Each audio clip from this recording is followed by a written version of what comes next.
인간은 스스로 에너지를 만들 수 없는 의존적인 존재입니다. 에너지를 만들려면 반드시 외부로부터 무엇인가를 공급받아야만 합니다. 예를 들어 육체적인 건강을 유지하고 성장을 하려면 영양분을 공급받아야 되죠. 음식을 공급받아야 합니다. 간혹 먹지 않아도 살이 찐다는 분이 계신데 사실은 불가능한 일이겠죠. 이것은 비단 물리적인 영역뿐만이 아닙니다. 재능이나 감정, 영혼 등 모든 부분이 다 마찬가지예요. 인간은 자신이 가지고 있지 않는 것을 표현하거나 감당하거나 누군가에게 나눠줄 수가 없습니다. 음악적 재능이 없고 개발한 적도 없는데 음악을 잘할 수는 없겠지요. 용납을 받아본 적이 없는데 다른 사람을 용납할 수 없습니다. 내 안에 사랑이 없는데 다른 사람을 사랑할 수가 없습니다. 제가 처음 목회를 시작할 때는요, 이 당연한 원리를 잘 몰랐어요.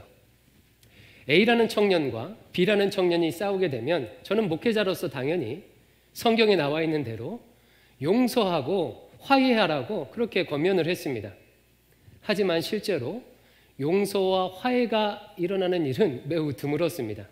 많은 경우에 제 권면대로 되지 않았어요. 목회의 경험이 한참 쌓인 후에야 저의 실수를 깨달았습니다. 용서하고 사랑하라는 저의 권면에는 틀린 부분이 없지요.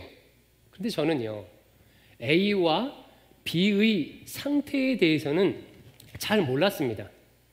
용서하고 사랑하려면 A와 B 안에 용서하고 사랑할 수 있는 무엇인가가 있어야 되는데, 공급을 받아야 되는데 아직 그 힘과 에너지가 없다는 것을 잘 몰랐어요. 있지도 않은 것을, 그래서 할 수 없는 것을 제가 당위적으로 일방적으로 시킨 거죠. 마치 신발이 없는 사람에게 돌바닥에서 빨리 뛰라고 말한 것과 같습니다. 그러다 보니까 너무 힘들고 또 아프고 잘 안 되는 것이죠. 이런 시행착오를 거치면서 저는요, 상담할 때 제가 전하려고 하는 메시지보다도 그 사람 자체에 더 관심을 두게 되었습니다. 그가 어떤 상태인지, 얼만큼의 에너지를 가지고 있는지 충분히 알려고 노력을 해요. 그래야 그에 걸맞는 그 권면을 할 수 있기 때문에 그렇습니다. 우리가 지금 함께 살펴보고 있는 성화도 마찬가지예요. 성화를 위해서는, 즉 예수님을 닮기 위해서는 그 변화를 가능하게 하는 에너지가 우리 안에 있어야 합니다. 성화를 가능하게 하는 힘의 원천을 공급받지 않고서는 성화가 불가능해요. 그래서 오늘은요, 성화에 대한 주제를 마무리하면서 요한복음 8장의 간음한 여인 기사를 통해 성화를, 예수님을 닮는 것을 가능하게 하는 힘의 원천이 무엇인지 살펴보려고 합니다. 초막절 행사로 인해서 예루살렘에 사람들이 많이 모였어요. 예수님께서는 그 사람들을 향해서 나를 믿는 자는 그 배에서 생수의 강이 흘러 넘치리라 라고 하며 자신을 증거하셨습니다. 이로 인해 유대 종교 지도자들은 더욱더 예수님을 미워하게 되었죠. 초막절 절기 중간이었어요. 밤에 감람산으로 가셨던 예수님께서 아침에 다시 예루살렘 성전으로 오셨고 사람들을 가르치고 계셨습니다. 이때 어디선가 소란스러운 소리가 들리는 거예요. 서기관들과 바리새인들이 한 여인을 끌고 주님 앞에 왔습니다. 이보시오, 갈릴리에서 오신 양반, 이 여인은 지금 간음하다가 현장에서 잡힌 여인이요, 모세의 율법에는 이런 자를 반드시 돌로 쳐 죽이라고 했는데 당신은 어떻게 판결을 내리겠소?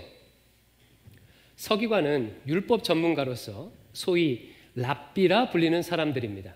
성경을 가르치고 해석하는 일을 하도록 공식적으로 세워진 사람들이에요. 바리새인들도 대표적인 율법 전문가들이었죠. 그들은 분파를 이루어 율법을 연구했고 서기관들 중에 상당수가 이 바리새파 출신이었습니다. 끌려온 여인은요, 간음을 하다가 현장에서 잡혔어요. 현장에서 잡혔다는 것은 변명의 여지가 전혀 없다는 뜻입니다. 보통 죄를 지으면 신문하는 과정을 거치는데 이 여인은 현장에서 잡혔기 때문에 그 과정이 필요 없습니다. 즉 판결만 하면 되는 상황이에요. 서기관과 바리새인이 언급했던 모세 율법은 간음죄에 대해서 이렇게 처벌하도록 규정하고 있습니다. 신명기 22장 22절을 같이 읽어보겠습니다. 시작. 어떤 남자가 유부녀와 동침한 것이 드러나거든 그 동침한 남자와 그 여자를 돌로 다 죽여 이스라엘 중에 악을 제할지니라. 어떻게 하래요? 둘 다 죽이라고 그래요. 이후 말씀을 보면요, 그냥 죽이는 게 아니라 그 둘을 성읍 문으로 끌고 가서 돌로 쳐 죽이라고 규정하고 있어요. 사람들이 다 보는 가운데 돌을 던져서 사형을 집행하라는 거예요. 여러분, 이 구약 신명기 율법이 어떻게 느껴지십니까? 벌이 좀 심하다는 생각이 들지 않습니까? 간음은 나쁜 일이지만 그렇다고 돌로 쳐 죽이는 것은요, 너무 끔찍한 것 같아요. 잔인한 것 같습니다. 이 부분을 이해하기 위해서는 고대 근동에서 간음죄가 어떤 의미였는지를 알아야 돼요. 21세기를 사는 우리는 간음죄를 성범죄 중 하나로 취급하죠. 그러나 고대 근동에서는 간음죄는요, 그 정도가 아니에요. 그 사회의 기강과 질서를 흔드는 매우 위험한 죄입니다. 고대 사회는 혈통을 중요시 여겼습니다. 가문의 모든 재산과 전통이 아들을 통해서, 특별히 장자를 통해서 계승이 됐어요. 그래서 한 나라의 왕이 죽게 되면 그 왕과 가장 가까운 핏줄의 사람을 다음 왕으로 세웁니다. 나이, 실력, 인품 이런 건 하나도 중요한 게 아니에요. 고려가 대상이 아닙니다. 혈통이냐 아니냐가 중요한 거예요. 이런 상황에서 아내가 다른 사람의 아이를 가지게 되었거나 뱃속에 있는 아이가 누구의 아이인지 모른다면 이것은 매우 심각한 상황입니다. 가문의 혈통과 전통이 하루아침에 끊어지게 되는 거예요. 가문의 유산이 엉뚱한 사람에게 전해질 수가 있습니다. 국가로 따지면요, 왕조가 바뀔 수도 있는 엄청난 사건인 거예요. 요즘은 DNA 검사를 할 수 있죠. 하지만 DNA 검사가 상용화된 것은요, 불과 한 20년 정도밖에 안 됐습니다. 그 이전에는요, 내 아이인지 아닌지 알 길이 없었어요. 또 과거에는요, 피임법이 마땅치가 않았습니다. 간음의 경우 아이를 가지게 될 가능성이 매우 높았습니다. 이처럼 간음죄는 고대 근동에서 단지 성적인 죄가 아닙니다. 국가, 사회, 가정 질서를 깨트릴 수 있는 반역에 가까운 범죄예요. 이러다 보니까 간음죄는 심리적으로나 사회적으로 사람들이 별로 동정을 안 했어요. 돌로 쳐 죽이는 방식만 봐도 알 수 있죠. 일종의 본보기입니다. 사람이 사람에게 돌을 던진다는 것은 쉽지 않은 일이에요. 하지만 간음죄는 그렇게 해도 동정이 안 되는 죄예요. 바로 이런 심각한 죄를 지은 여인을 데리고 주님 앞에 섰습니다. 모세는 돌로 쳐 죽이라고 했는데 당신은 뭐라고 하겠소? 이들이 이렇게 묻는 이유가 6절에 나와 있죠. 6절 상반절을 같이 읽어보겠습니다. 시작. 그들이 이렇게 말함은 고발할 조건을 얻고자 하여 예수를 시험함이로라. 예수님을 고발할 조건을 만들기 위해서래요. 일종의 음모죠, 음모. 이것이 어떻게 예수님을 고발할 수 있게 되는 것일까요? 만약에 예수님께서 모세 율법대로 판결해서 사람들이 그 자리에서 그 여인을 돌로 치게 되면 예수님은 로마의 사법권을 침해한 것이 됩니다. 사형과 같은 판결은요, 반드시 로마 총독이 해야 했어요. 이 로마 총독의 이 사형권을, 이 집행권을 방해한 것이 되는 거예요. 반대로 죽이지 말라고 하면 어떻게 되겠습니까? 모세의 율법을 대놓고 어기는 사람이 되는 거예요. 그리고 그렇게 하기에 간음죄는 아주 적당했습니다. 안식일을 범하는 것과는요, 상황이 달라요. 안식일은요, 일반 사람들도 자주 어기는 그런 죄이기 때문에 사람들이 이해하는 구석이 있습니다. 그러나 간음죄는 아까 말했던 것처럼 사람들이 동정하지 않는 죄입니다. 예수란 자가 간음죄를 지은 사람을 놓아주라고 그랬습니다 라고 말하게 되면 사람들의 마음이 한순간 돌아설 수 있었습니다. 자, 여러분이 이런 상황에서 예수님이라면 뭐라고 대답하시겠습니까? 오늘 본문에 나온 예수님은요, 아주 독특한 방식으로 대답을 하셔요. 6절 하반절 이렇습니다. 예수께서 몸을 굽히사 손가락으로 땅에 쓰시니. 갑자기 손가락으로 땅바닥에 무엇을 쓰셨어요. 그러자 사두개인과 바리새인들이 재촉합니다. 7절 상반절. 그들이 묻기를 마지 아니하는지라. 지금 뭐 하고 있어? 빨리 판결하란 말이오! 라고 재촉했다는 거예요. 이에 주님께서 아주 유명한 말씀을 남기시죠. 7절 하반절과 8절을 같이 한번 읽어보겠습니다. 시작. 이에 일어나 이르시되 너희 중에 죄 없는 자가 먼저 돌로 치라 하시고 다시 몸을 굽혀 손가락으로 땅에 쓰시니. 죄 없는 자가 돌로 치라 하시고 다시 손가락으로 땅에 무엇인가를 쓰셨어요. 여러분, 예수님께서요, 땅에 뭐라고 쓰셨을까요? 그리고 왜 두 번이나 이 행동을 반복하셨고 성경은 이것을 강조하고 있을까요? 일단 본문에는요, 무슨 내용을 쓰셨는지 전혀 언급이 되지 않고 있습니다. 즉, 쓴 내용이 중요한 것이 아니라 쓴 행위 자체를 본문이 강조하는 거예요. 그렇다면 손가락으로 땅에 무엇인가를 쓴 그 행위는 무엇을 나타내는 것일까요? 학자들은 이 행위가 구약의 세 장면을 반영한다고 그렇게 해석을 해요. 첫 번째는요, 하나님께서 십계명을 2번이나 돌판에 새겨주신 것을 반영한다고 해석을 해요. 하나님은 모세에게 십계명을 돌판에 직접 새겨주셨습니다. 하지만 모세가 십계명을 가지고 내려올 때 이스라엘 백성들은 금송아지를 만들고 우상 숭배를 하고 있었죠. 화가 난 모세가 십계명을 돌판을 집어 던집니다. 결국 깨지게 되고 하나님께서 다시 돌판에 십계명을 새겨주십니다. 바로 이 장면을 반영한다는 거예요. 지금 종교 지도자들은 모세의 율법 운운하며 판결을 예수님께 요구하고 있어요.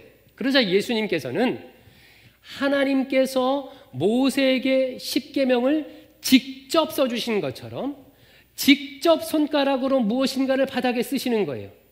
또한 하나님께서 이스라엘의 우상 숭배로 인해 깨어져 버린 십계명을 다시 새겨주신 것처럼 다시 한번 손가락으로 무엇인가를 쓰십니다. 즉 예수님은 이 행동을 통해서 자기 자신이 십계명의 돌판을 새긴 하나님과 같은 분이라고 증거하는 동시에 너희는 금송아지를 만들었던 이스라엘 백성과 같은 죄인이라고 고발하는 것입니다. 두 번째로 이 장면은요, 구약 성경 다니엘서도 반영하고 있습니다. 다니엘서 5장에 보면 이런 장면이 나와요. 바벨론 왕이었던 벨사살이 잔치를 하고 있었는데 갑자기 손가락이 하나 툭 튀어나오더니 벽에다가 글씨를 쓰는 거예요. 메네 메네 데겔 우르바신. 굉장히 끔찍하죠. 공포영화 한 장면 같습니다. 한번 상상해 보세요.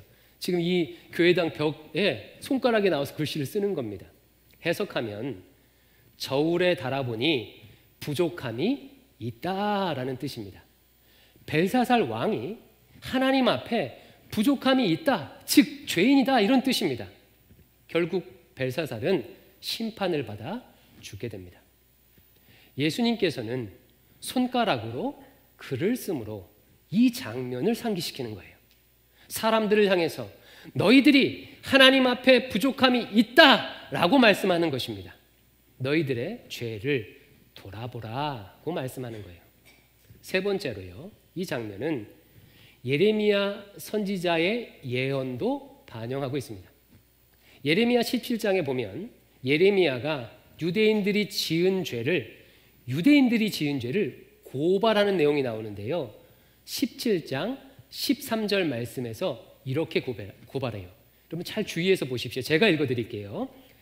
이스라엘의 소망이신 여호와여, 무릇 주를 버리는 자는 다 수치를 당할 것이라. 무릇 여호와를 떠나는 자는 흙에 기록되오리니 이는 생수의 근원이신 여호와를 버림이니이다. 얼마 전 초막절에서 예수님은 자기 자신을 무엇이라고 선포하셨지요? 나를 믿는 자는 생수의 강이 배에서 흘러나오리라 말씀하셨어요. 자신을 생수의 근원이라 증거하셨어요.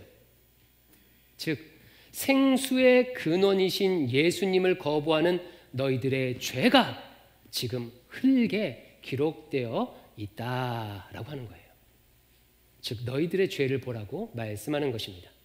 학자들은 땅에 손가락으로 글을 쓰셨던 예수님의 이 행위가 이 세 가지 구약 성경 중 하나 혹은 세 가지 전부를 반영한다고 해석을 합니다. 이렇게 볼 때 예수님의 대답 정말 놀랍지 않습니까? 많은 말씀을 하지 않으셨어요. 당대의 최고의 율법 전문가들 앞에서 손가락으로 땅에 무엇인가를 쓰는 행위 하나로 구약 성경 전체를 관통하면서 강력한 메시지를 주고 있는 것입니다. 예수님 자신은 모세 율법 아래에 있는 사람이 아니라 계명을 주시는 하나님이라고 선포하면서 동시에 서기관과 바리새인들의 죄를 고발하시는 거예요. 정말 놀랍죠. 그러면서 우리 주님이 단 한마디 하셨습니다.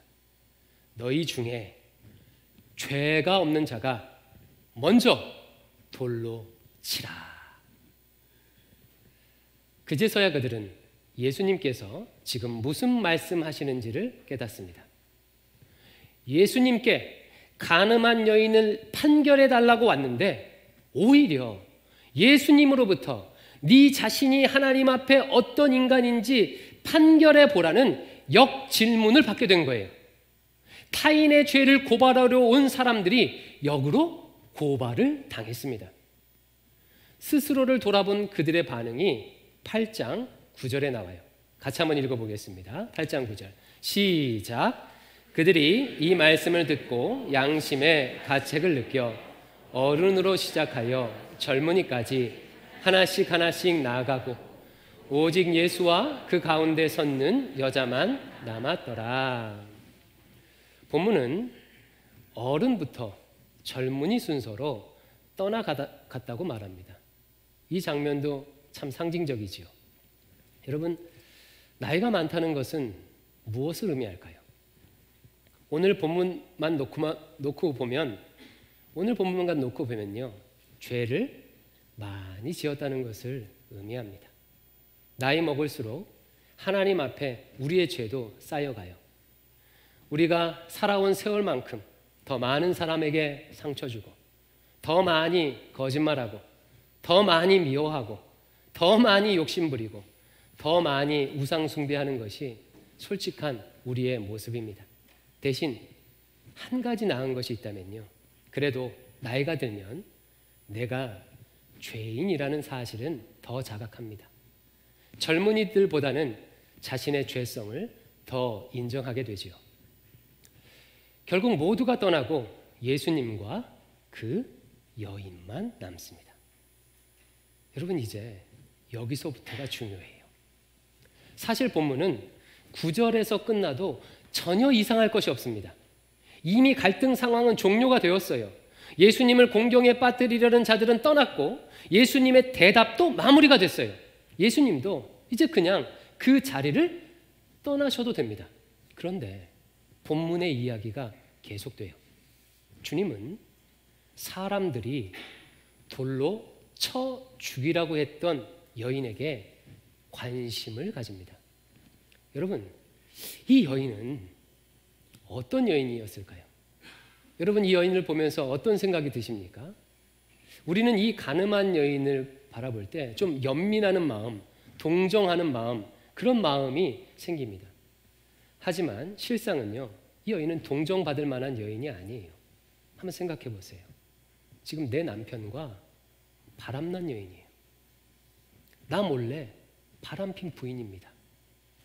감정적으로, 도덕적으로 용납이 안 되는 여인이에요. 오늘 본문은 분명히 현장에서 잡혔다고 했습니다. 그렇다면 원래는 상대 남자도 같이 잡혀왔어야 했어요. 그런데 남자는 없고 여자만 잡혀왔습니다. 지금 이 여인이 어떤 대우를 받고 있는지가 드러나는 대목이죠. 이런 불평등한 대우를 받아도 된다고 사람들이 생각하는 그런 여인이에요.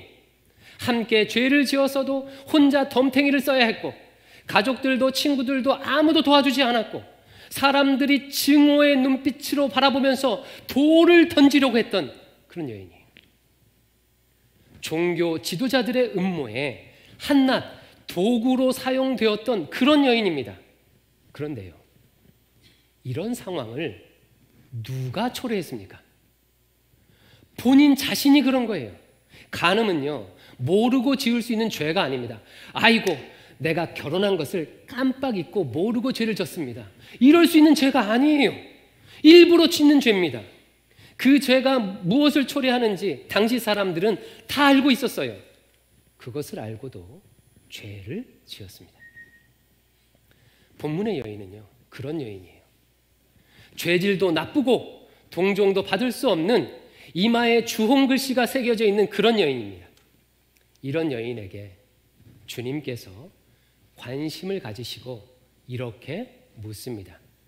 10절과 11절 상반절을 같이 한번 읽어보겠습니다. 시작. 예수께서 일어나사 여자 외에 아무도 없는 것을 보시고 이르시되 여자여, 너를 고발하던 그들이 어디 있느냐? 너를 정죄한 자가 없느냐? 대답하되 주여 없나이다. 조금 전에 소라는 사라지고 정적이 흐릅니다. 오직 예수님과 그 여인 둘만 남았습니다. 영생의 근원 되신 주님 앞에 사람들에게 버림받은 죄 많은 여인이 섰습니다. 그녀를 규정하던 수많은 세상의 소리가 사라지고 존재 자체로 하나님 앞에 섰습니다. 이제 상황은 달라졌어요. 여인의 입장에서는 또 다시 긴장할 수밖에 없습니다. 조금 전 여인을 고발하려고 했던 사람들은 하나같이 죄인들이었어요. 하지만 지금은 죄가 하나도 없으신 하나님 앞에 섰어요. 나를 향한 세상의 규정은 헛소리일 수 있지만 예수님의 규정은 다릅니다. 나에 대한 주님의 선언은 바로 곧 내가 되는 거예요. 긴장하고 있는 여인에게 우리 주님께서 이렇게 말씀하셔요. 11절 하반절인데 제가 읽어드릴게요.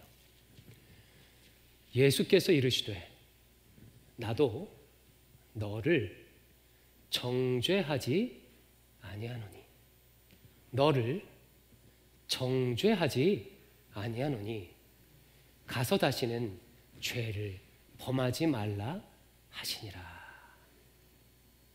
주님께서는 그녀가 왜 죄를 지었는지 묻지 않으셨습니다. 우리는 그런 게 궁금하잖아요. 야, 남편이 잘 안 해줘서 그랬나? 첫사랑이 다시 나타났나? 아니면 돈을 준다 그랬나? 이런 게 궁금하잖아요. 그러나 주님은 묻지 않으셨어요. 또한 주님은요, 앞으로 죄를 짓지 않겠다고 약속해 라고 약속도 요구하지 않으셨어요. 우리한테는 그런 약속이 필요하잖아요. 다시 한번 그러면 큰일 날 줄 알아? 이번이 마지막이야? 약속해! 주님은 그런 확답도 받지 않으셨습니다. 아무것도 묻지 않으시고 어떤 약속도 요구하지 아니하시고 아무런 조건도 없이 간음하여 버림받은 그녀에게 주님께서 선언하십니다. 나도 너를 정죄하지 아니하노라. 돌아가서 다시는 죄를 범하지 말라. 그녀를 사망과 절망으로 이끌던 그 죄를 주님께서 사해 주셨습니다. 다시 삶의 자리로 돌아가 새 삶을 살 수 있는 기회를 주셨어요.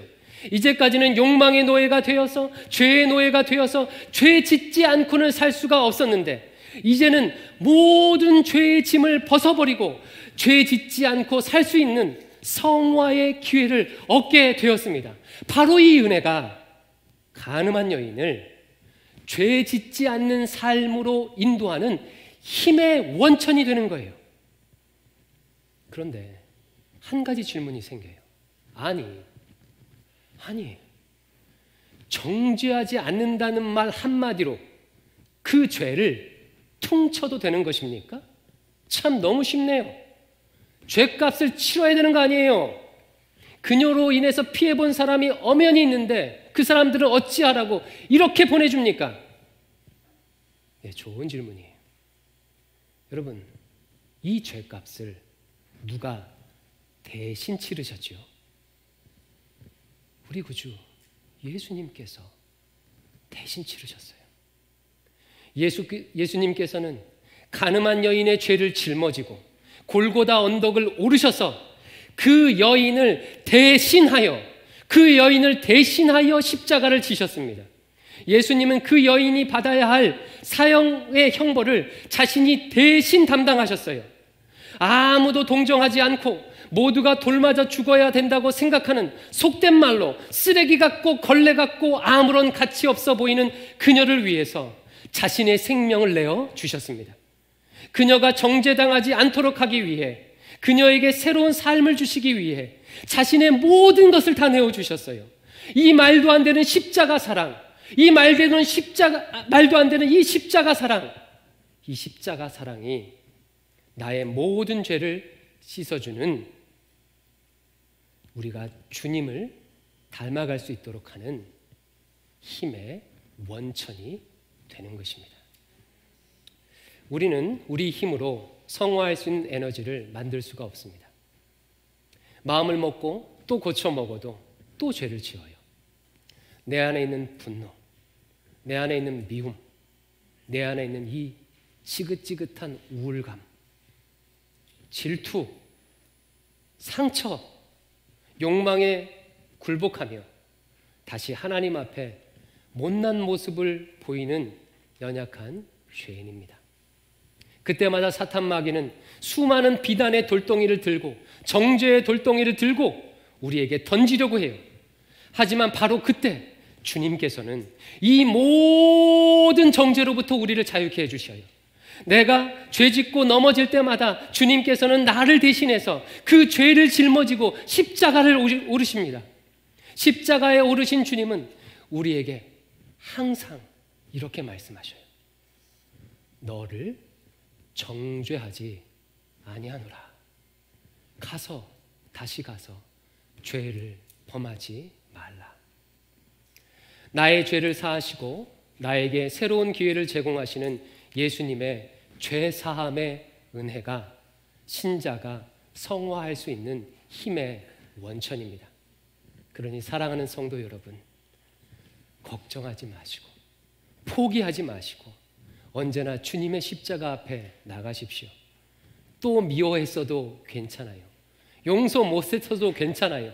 또 화내고 성질냈어도 괜찮아요. 또 음란했어도 괜찮습니다. 십자가 앞에 나아가서 죄 사함의 은혜를 받으십시오. 그리고 다시 가서 죄 짓지 않으려는 싸움을 다시 시작하십시오. 주님께서 다시 기회를 주십니다. 믿음의 선배들이 예수님을 닮아갈 수 있었던 비결이 이것이에요. 그들도 우리처럼 성화할 수 있는 에너지를 만들 수 없던 사람들이었어요. 대신 믿음의 선배들은 성화의 원천이 되는 죄 사함의 은혜를 받을 줄 알았습니다. 사랑하는 성도 여러분, 어떤 죄를 지셨습니까? 무엇을 후회하고 계십니까? 나를 위해 십자가 지신 주님의 음성을 들으십시오. 너를 정죄하지 아니하노라.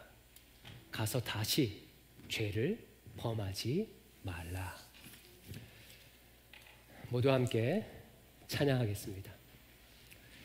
주여 우린 연약합니다. 이 찬양을 할 텐데요, 조금 어려우신 분 계실 수 있거든요. 하지만 오늘 말씀을 잘 보여주는 찬양이에요. 우리의 마음을 담아 주님께 고백하겠습니다.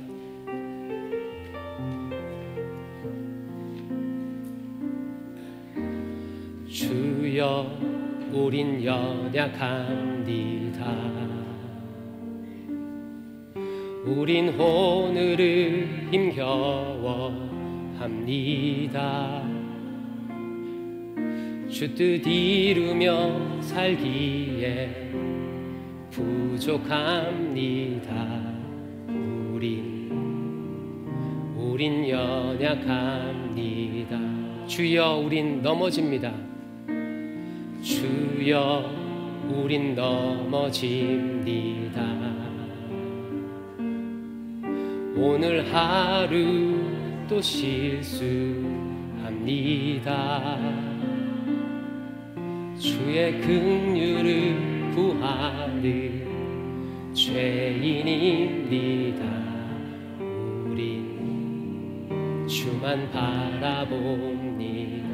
한없는 주님의 은혜, 한없는 주님의 은혜, 온 세상 위에 넘칩니다. 가릴 수 없는 주여와 온 땅 위에 충만합니다.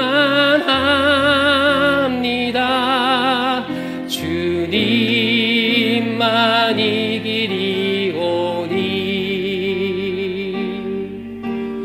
우린 그 길 따라갑니다.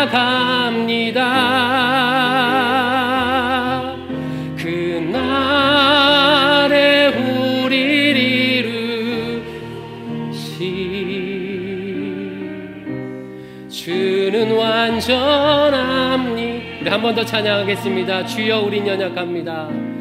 주여 우린 연약합니다. 우린 오늘을 힘겨워합니다.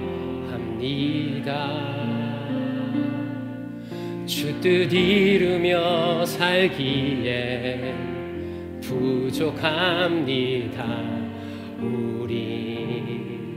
우린 연약함. 주여 우린 넘어집니다. 주여 우린 넘어집니다. 오늘 하루 또 실수합니다. 주의 긍휼을 구하는 죄인입니다. 우리 주만 바라본 한없는 주님의 은혜, 한없는 주님의 은혜, 온 세상 위에 넘칩니다. 가릴 수 없는 주여와 온 땅 위에 충만합니다.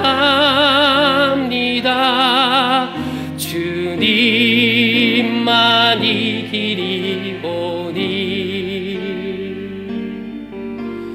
우린 그 길 따라갑니다.